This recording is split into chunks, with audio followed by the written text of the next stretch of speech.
Au nom d'Allah, le gracieux, le miséricordieux.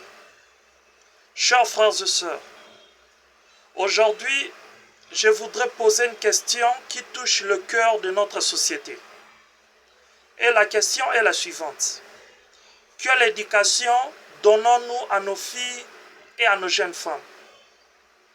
Nous vivons une époque où les réseaux sociaux sont devenus un miroir public.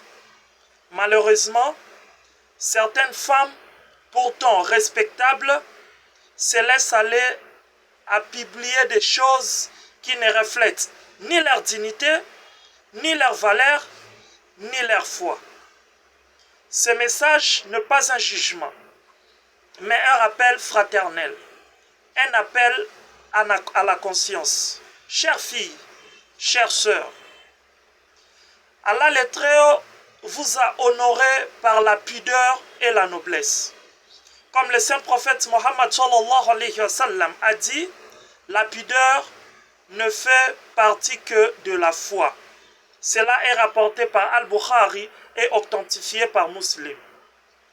Chers internautes, chères femmes, chères filles, ce que vous publiez sur vos téléphones et vos pages peuvent devenir une trace, soit de lumière, soit d'obscurité dans votre vie et dans l'au-delà. Alors, avant de poster, demandez-vous d'abord, est-ce que cela plaît à mon Dieu? Est-ce que cela préserve ma dignité et celle de ma famille?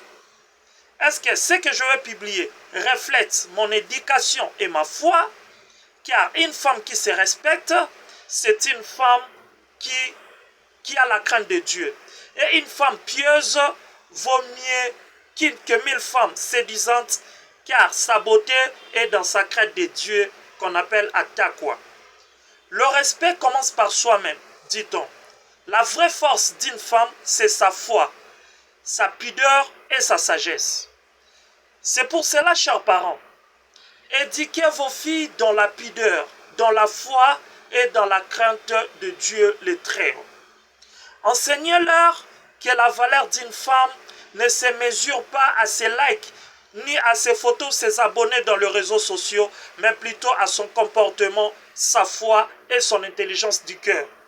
Notre prophète bien-aimé Mohammed sallallahu alayhi wa sallam a dit, la meilleure des femmes est celle qui plaît à son mari quand il la regarde, qui lui obéit quand lui ordonne quelque chose convenable et qui ne fait rien qui lui déplaise dans son absence.